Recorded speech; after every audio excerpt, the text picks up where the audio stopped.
Hey guys, good evening. Welcome to the another episode of Uncut Version. Uncut Version என்னன்னு தெரிஞ்சவங்களுக்கு okay, தெரியாதவங்களுக்கு நான் என்னன்னு சொல்லிக்கிறேன்.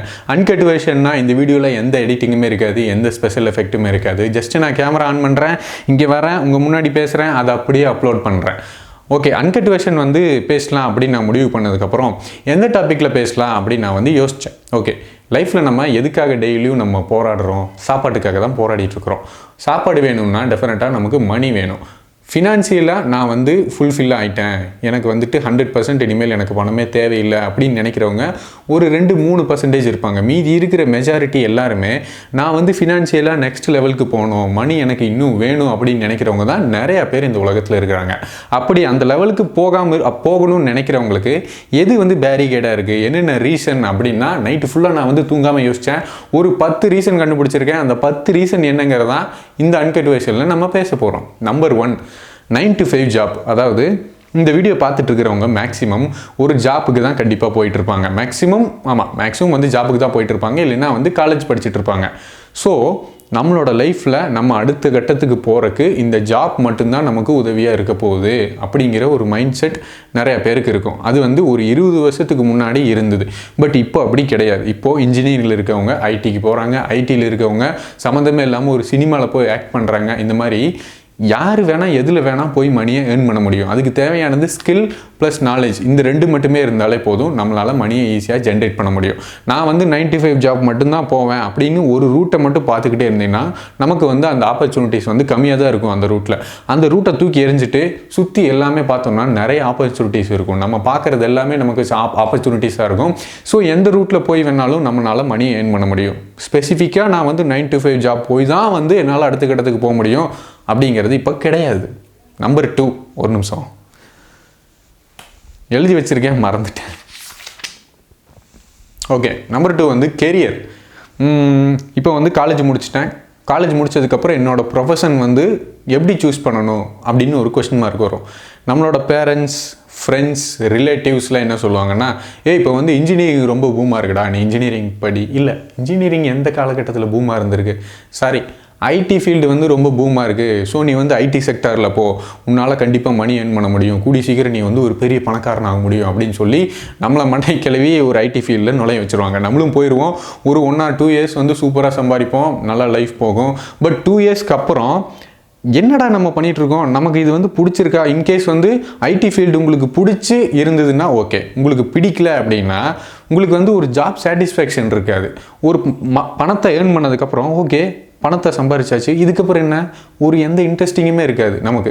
அதில் வந்து ஃபோக்கஸே இருக்காது அந்த ஜாப்பில். நமக்கு அடுத்த லெவல் போகிறக்கு உண்டான பர்ஃபார்மன்ஸ் நம்மக்கிட்ட இருக்காது. ஆட்டோமேட்டிக்காக நம்மளோட வேல்யூ குறையும். வேல்யூ குறைஞ்சிச்சுன்னா நம்மளோட மணி ஏர்னிங் ஸ்கில்லும் கண்டிப்பாக குறைஞ்சிரும். ஸோ இது வந்து ஒரு பெரிய தப்பு. எப்போவுமே கெரியர் வந்து நம்மளோட இஷ்டத்துக்கு நமக்கு பிடிச்ச மாதிரி தான் சூஸ் பண்ணணும். யாரும் புஷ் பண்ணி உங்களோட கெரியரை தயவு செஞ்சு சூஸ் பண்ணாதீங்க. ஓகே, நம்பர் 3 வந்து நான் வந்து ஒரு சிலரோட மைண்ட் செட்டை வந்து கவனிச்சிருக்கேன். என்னோடய ஃப்ரெண்டுலேயே ஒருத்தன் வந்துட்டு, மச்சான் நான் இந்த மாதிரி ஒரு சின்ன பிஸ்னஸ் ஒன்று ஸ்டார்ட் பண்ணேன், அது வந்து ஏதோ ஒரு சில காரணத்தினால ஃபெயிலியராக போயிடுச்சு, அடுத்த டைம் அந்த இதை நான் பண்ணக்கூடாது, அந்த பிஸ்னஸ் நான் பண்ணக்கூடாதுடா அப்படின்னு சொல்லுவாங்க. ஒரு சில பேர் என்னென்னா, இந்த மாதிரி பிஸ்னஸ் ஸ்டார்ட் பண்ணி ஏதாவது ஃபெயிலியர் ஆயிடுச்சுன்னா அது என்னால் தாங்க முடியாதுப்பா, அந்தளவுக்கு எனக்கு வந்து மனசில் சக்தி இல்லை அப்படின்னு நினைப்பாங்க. ஒரு சில பேர் இந்த மாதிரி ஒருத்தரவங்க வந்து சொல்லி நான் கேள்விப்பட்டேன், பிஸ்னஸ் வந்து ஸ்டார்ட் பண்ணி ஃபெயிலியராக போயிடுச்சுன்னு, ஸோ நான் ஸ்டார்ட் பண்ணலான்னு ஒரு ஐடியாவில் இருந்தேன், எனக்கு அந்த ஐடியா போயிடுச்சுப்பா, எனக்கு ஃபெயிலியர் ஆயிடுச்சுன்னா என்ன பண்ணுறது அப்படின்னு ஃபெயிலியரை பார்த்து நிறையா பேர் பயப்பட்டு ஒரு விஷயத்தை எக்ஸ்ப்ளோர் பண்ணாமல் விட்டுறது. அது வந்து நான் அந்த மைண்ட் செட் வந்து ரொம்ப தப்புன்னு நான் சொல்லுவேன்.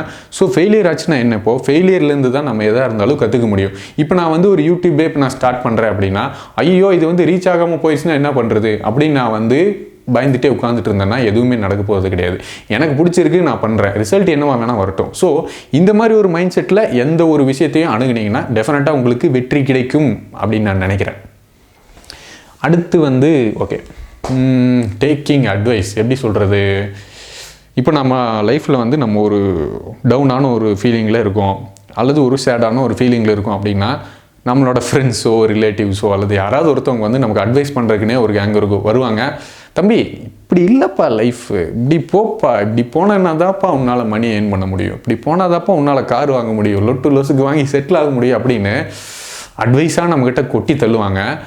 அது வந்து கேட்குறது உங்கள் விருப்பம், கேட்காம இருக்கிறது உங்கள் விருப்பம். பட் நான் என்ன சொல்கிறேன்னா, அது கேட்கலாம், மென்டராக வச்சு கேட்கலாம். பட் என்னென்னா, நீங்கள் உங்களோட லைஃப்பில் இதுதான் சக்ஸஸ் அப்படின்னு நீங்கள் ஒன்று நினச்சிட்டு இருப்பீங்க இல்லையா, அப்படி யார் சக்ஸஸ் ஆனாங்களோ அவங்ககிட்டேருந்து வர அட்வைஸை நம்ம கேட்கலாம். இந்த மாதிரி அன்சக்ஸஸ்ஃபுல், அதாவது தேவையே இல்லாமல் வந்துட்டு நம்மளோட சொந்தக்காரங்க, அவங்கள நான் தப்பாக சொல்ல வரல, அவங்க அந்த ரீச் ஆனதுக்கப்புறம் ஒரு ஃபினான்ஷியலாக அவங்க வந்து அந்த ரேஞ்சில் இருக்காங்க, அவங்களோட அட்வைஸ் நம்ம கேட்டோம் அப்படின்னா ஓகே.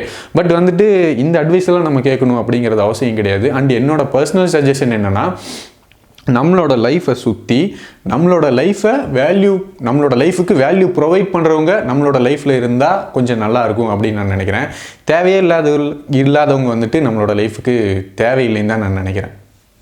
ஓகே, அடுத்து ஓகே, ஃபோக்கஸிங் ஆன் சேவிங். அதாவது இப்போ நான் வந்துட்டு ஒரு 10,000 ரூபா சம்பாதிக்கிறேன். அந்த 10,000 ரூபாயில் என்னோட மாத பட்ஜெட் எல்லாமே அடக்கிட்டேன். ப்ளஸ் என்னோட நீட் என்ன, வாண்ட் என்ன, நான் வந்து இதுக்கு இஎம்ஐ கட்டணும், ரீசார்ஜ் பண்ணணும், அதெல்லாமே முடித்ததுக்கப்புறம் அதில் வந்து ஒரு 2,000 நான் சேவ் பண்ணி வைக்கணும் அப்படிங்கிற சேவ் பண்ணுற மைண்ட் செட் எனக்கு இருக்குதுன்னு வச்சுக்கோங்க. அது நான் தப்பு சொல்ல வரல. ஒரு 100%ல் ஒரு 30% அந்த மைண்ட் செட் இருந்தால் போதும். பட் என்னென்னா, நம்ம ரொம்ப வந்து ஒரு கஞ்சத்தனை போடுவோம். அதாவது 10,000 இருக்குன்னா ஓகேப்பா ஒரு 2,000 ஒரு 1,000 நம்ம சேவ் பண்ணி வைக்கணும், அப்போ தான் நமக்கு செலவுக்காக அப்படின்னு சொல்லி சேவ் பண்ணுறதுலேயே நம்மளோட மைண்ட் செட் இருக்குமே தவிர, அந்த 10,000 ரூபாவை ஒரு 20,000 ரூபாவா வந்து மாற்றுறதுக்கு ஒர்க்கில் நான் வந்து என்னென்ன பண்ணணும், எப்படி நான் வந்து இன்னும் அதிகமாக ஏர்ன் பண்ணுறதுக்கு நான் என்னென்ன எஃபர்ட் எடுக்கணும் அப்படிங்கிறதுல கான்சன்ட்ரேஷன் இருக்காது. நமக்கு இதுதான்ப்பா வரும் அப்படின்னு அவங்களே ஃபிக்ஸ் பண்ணிப்பாங்க. ஒரு 10,000 ரூபா அப்படின்னா அந்த 10,000 ரூபா தான் நமக்கு வரப்போகுது அப்படிங்கிற ஒரு மைண்ட் செட் தான் அவங்களுக்கு ஒரு 1-2 வருஷம் இருக்கும். அதுக்கப்புறம் தான் வந்துட்டு இதுக்கப்புறம் போக முடியும் போல இருக்குது அப்படிங்கிற ஒரு மைண்ட் செட் வரும். ஸோ உங்களோட மணி, உங்களோட ஸ்கில்லுக்கேற்ற மைண்ட் செட்டு, உங்களோட ஸ்கில்லுக்கேற்ற சேலரி இவ்வளோ தான் அப்படின்னு நீங்கள் ஃபிக்ஸ் பண்ணாதீங்க. உங்களால் எவ்வளோ வேணால் முடியும். கண்டிப்பாக 10,000 ரூபானா 10,000 ரூபா தான், அப்படி கிடையாது. ஸோ ஏர்ன் பண்ணுறதுக்கு என்னவோ அதில் எஃபோர்ட் எடுங்க. எவ்வளோ சேவ் பண்ணுறோம் அப்படிங்கிறதுல அந்த மைண்ட் செட் வேணான்னு நான் நினைக்கிறேன். அண்டு வந்துட்டு இன்வெஸ்ட்மெண்ட், ஓகே, இதுவும் கிட்டத்தட்ட அதே மாதிரி தான். இப்போ வந்து மந்த்லி நான் வந்து ஒரு 20,000 ரூபா சம்பாதிக்கிறேன் அப்படின்னா அந்த 20,000 ரூபாயை 40,000 ரூபாவை மாற்றுறதுக்கு, என்னோடய மணியை க்ரோ பண்ணுறதுக்கு நான் என்னென்ன வழியை சூஸ் பண்ணலாம் அப்படின்னு சூஸ் பண்ணுறது. ஃபஸ்ட்டில் நமக்கு முன்னாடி இருக்க ஜென்ரேஷன் அப்பா அம்மாலாம் என்ன பண்ணுவாங்கன்னா, அப்படியே கொஞ்சம் கொஞ்சமாக சேர்த்து வச்சு ஒரு சீட்டு போடுவாங்க. அந்த சீட்டு வந்த பணத்தை வந்து கல்யாணம் பண்ணுறது, கார் வாங்குறது, பைக் வாங்குறது, லொஸ்க்கு ஜுவல்லரி வாங்குறது, அந்த மாதிரி சில விஷயத்துக்கு ஒரு சீட்டு போடுறது, இந்த மாதிரி விஷயத்தை தான் வந்து அவங்க பண்ணிகிட்டு இருந்தாங்க. பட் இப்போ இருக்கிற ஜென்ரேஷனில் மணி இன்வெஸ்ட் பண்ணுறதுக்கு நிறைய ஐடியாஸ் வந்துருக்கு. ஆன்லைன்லேயே ஆகட்டும், ஸ்டாக் மார்க்கெட்டாக இருக்கட்டும், ட்ரேட் பண்ணுறதா இருக்கட்டும், இந்த மாதிரி நிறையா நம்மளோட மணியை இன்வெஸ்ட் பண்ணுற ஐடியாஸ் நிறையா இருக்குது. ஸோ அந்த ஸ்கில்லை மட்டும் நம்ம கற்றுக்கிட்டா போதும், மணியை ஈஸியாக நம்மளால் க்ரோ பண்ண முடியும். இந்த ஸ்கில் வந்து ரொம்ப ரொம்ப முக்கியம்னு நான் நினைக்கிறேன். ஓகே, நெக்ஸ்ட் பாயிண்ட் எப்படின்னா, இப்போ ஒரு நியூ இயர் வந்துச்சுன்னா நான் வந்து ஒரு ஜிம்முக்கு போகலான்னு முடிவு பண்ணிட்டேன்ப்பா. நெக்ஸ்ட் இயரில் வந்து நான் வந்து ஒரு கார் வாங்கலான்னு முடிவு பண்ணியிருக்கேன், ஒரு பைக் வாங்கலான்னு ஒரு முடிவு பண்ணியிருக்கேன், அடுத்த வருஷத்துலையாவது கண்டிப்பாக நான் கல்யாணம் பண்ணணும் அப்படின்னு நான் முடிவு பண்ணியிருக்கேன். இப்படின்னு சொசைட்டி வந்துட்டு இந்த வயசில் இதெல்லாம் பண்ணணும் அப்படின்னு ஒரு ரூல்ஸ் போட்டிருக்காங்க இல்லையா, அந்த ரூல்ஸில் மட்டுமே நம்மளோட கோல்ஸை ஃபோக்கஸ் பண்ணுறது. இதுக்குள்ளே நான் கார் வாங்கணும், இதுக்குள்ளே நான் கல்யாணம் பண்ணணும், இது மட்டுமே நம்மளோட கோலாக இருக்கே தவிர, ஒரு 30 வயசத்தில் நான் வந்து ஒரு கோடி சம்பாதிக்கணும், ஒரு 32 வயசத்தில் நான் ஒரு 50 லட்சம் சம்பாதிக்கணும். இந்த மாதிரி நம்மளோட கோல் வந்து ஃபினான்ஷியல் ரிலேட்டடாக இல்லை, மேக்ஸிமம் ஆஃப் த பீப்புளுக்கு வந்து இல்லைன்னு நான் நினைக்கிறேன். பர்சனலாக எனக்கு கூட இருந்தது கிடையாது. இப்போ தான் வந்து நானே கொஞ்சம் கொஞ்சமாக அந்த மைண்ட் செட்டுக்கு போயிட்டுருக்கிறேன். அந்த மைண்ட் செட் ரொம்பவே நல்லாயிருக்கும். நீங்கள் வந்துட்டு ஏர்ன் பண்ணுறீங்களோ இல்லையோ, நான் வந்து இந்த வயசில் இவ்வளோ நான் சம்பாதிக்கணும் அப்படிங்கன்னு நீங்கள் ஒரு கோல் ஃபிக்ஸ் பண்ணிங்கன்னா அட்லீஸ்ட் அதை நோக்கி கொஞ்சம் கொஞ்சமாக நீங்கள் ஓட ஆரம்பிப்பீங்க. ஒரு 50,000 இல்லைனாலும் ஒரு 10,000 கண்டிப்பாக நீங்கள் ஏர்ன் பண்ணுவீங்க. ஸோ இந்த மைண்ட் செட் ரொம்ப ரொம்ப முக்கியம்னு நான் நினைக்கிறேன். நிறைய பேருக்கு இல்லை, பட் வளர்த்திக்கோங்க.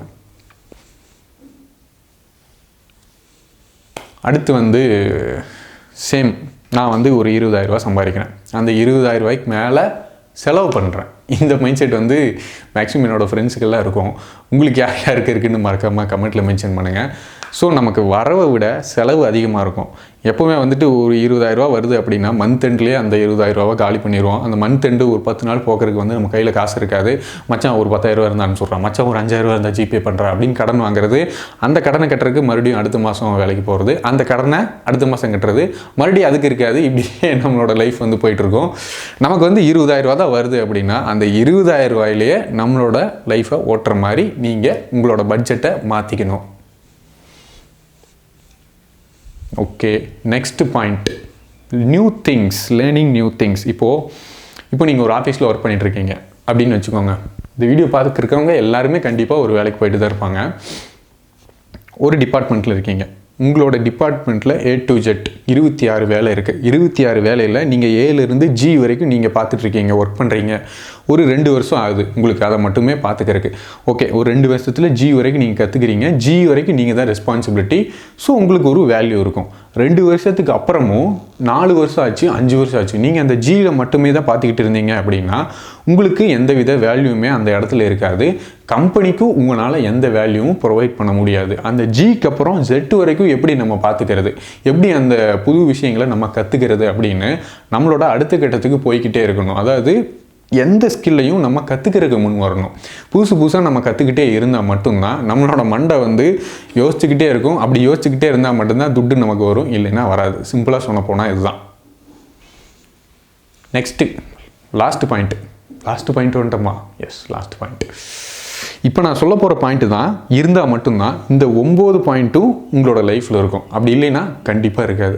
லேக்கிங் செல்ஃப் டிசிப்ளின், கோடு போட்டு வாழணும் அப்படின்னு சொல்லுவாங்க இல்லையா, அந்த கோட்டை தாண்டி போகவே கூடாது. அந்த கோட்டை தாண்டி ஒரு டைம் நான் போய்க்கிறேன், இதுக்கப்புறம் நான் போக மாட்டேன் அப்படிங்கிற ஒரு மைண்ட் செட் கண்டிப்பாக இருக்கக்கூடாது. அப்படி இருந்தது, இது ஒரு சின்ன விஷயம் தானேப்பா, ஒரு டைம் நான் போய்க்கிறேன், இனிமேல் நான் போக மாட்டேன் அப்படின்னு நீங்கள் நினச்சிங்கன்னா இந்த சின்ன விஷயத்தோட மைண்ட் செட்டு தான் நீங்கள் பண்ணக்கூடிய ஒவ்வொரு பெரிய விஷயத்தோட மைண்ட் செட்லேயும் உங்களுக்கு வரும். ஒரு டைம் தானே. இப்போ வந்துட்டு நான் காலையில் எந்திரிக்கிறேன், ஃபிசிக்கலாக நான் வந்துட்டு ஃபிட்டாக இருக்கணும் அப்படின்னு நினைக்கிறேன். 7 மணிக்கு நான் எந்திரிக்கிறேன், 6 மணிக்கு நான் மார்னிங் எந்திரிச்சு நான் ஒர்க் அவுட் பண்ணணும் அப்படின்னு நினைக்கிறேன். 6 மணிக்கு நம்ம கரெக்டாக எந்திரிக்கணும், அந்த டிசிப்ளின் தவறாமல் எந்திரிக்கணும் அப்படிங்கிற ஒரு மைண்ட் செட் உங்களுக்கு இருந்தால் மட்டுமே ஒழிய நீங்கள் எந்திரிப்பீங்க. அப்படி நீங்கள் இல்லைன்னு அப்படின்னா கண்டிப்பாக எந்திரிக்க மாட்டீங்க. அந்த ஃபிட்னஸ் உங்களுக்கு என்றைக்குமே வராது. ஸோ இந்த செல்ஃப் டிசிப்ளின் அப்படிங்கிறது நீங்கள் லைஃப்பில் பண்ணக்கூடிய ஒவ்வொரு விஷயத்துக்குமே உங்களுக்கு இருக்கணும். இந்த டிசிப்ளின் அப்படிங்கிறது ரொம்ப ரொம்ப முக்கியம் அப்படின்னு நான் சொல்ல வரேன். முடிஞ்சு மறுபடியும் நான் வந்து டைரி பார்க்குறேன். ஸோ கைஸ், இந்த 10 பாயிண்ட்டுமே உங்களோட லைஃப்பில் இருந்துச்சுன்னா, 10 பாயிண்ட் இல்லை, 10ல் ஏதாவது ஒன்று உங்களோட லைஃப்பில் இருந்ததுன்னா அதை மாற்றிக்க முடிஞ்ச வரைக்கும் ட்ரை பண்ணுங்கள். ஸோ இந்த மாதிரி எல்லாம் உங்களோட லைஃப்பில் நீங்கள் என்னென்ன தப்பு பண்ணியிருக்கீங்க அப்படிங்கிறத மறக்காமல் கமெண்ட்டில் மென்ஷன் பண்ணுங்கள். இதை தவிர வேறு ஏதாவது ரீசன் இருந்தாலும் நான் வந்து அதை படித்து தெரிஞ்சுக்கிறேன். ப்ளஸ் வந்துட்டு இன்னும் ஒரு சில பாயிண்ட் உங்களுக்கு தெரிஞ்சிருக்கு, இதெல்லாம் இருந்தாலும் நம்மளோட லைஃப்பில் ஃபினான்ஷியலாக நெக்ஸ்ட் லெவலுக்கு போக முடியாதுப்பா அப்படின்னு நீங்கள் ஏதாவது பாயிண்ட் சொல்லணும்னு நினச்சிங்கன்னா மறக்காமல் கமெண்ட்டில் மென்ஷன் பண்ணுங்கள். அண்ட் இந்த வீடியோ உங்களுக்கு யூஸ்ஃபுல்லாக இருந்ததுன்னா மறக்காமல் லைக் பண்ணுங்கள். அண்ட் இந்த வீடியோ யார் யாருக்கு தேவைப்படுது நீங்கள் நினைக்கிறீங்களோ மறக்காமல் உங்களுக்கு இந்த வீடியோவை ஷேர் பண்ணுங்கள். அண்ட் இந்த வீடியோ பற்றின உங்களோட கமெண்ட் என்னங்கிறத மறக்காமல் கமெண்ட்டில் மென்ஷன் பண்ணுங்கள். அண்ட் ஒன் மேனை நீங்கள் அடிக்கடி பார்க்கணுன்னு நினச்சிங்கன்னா மறக்காமல் சப்ஸ்கிரைப் பண்ணிடுங்க. ஏன்னா நீங்கள் இல்லாமல் நான் இல்லை, வீடியோ கட் ஆகாது. இல்லை, ஒவ்வொரு அன்கட் வெர்ஷன்லையும் நான் இதான் பண்ணிட்டுருக்கேன். So guys, tata, bye bye, take care. Video off பண்ண போகிறேன். பாய்.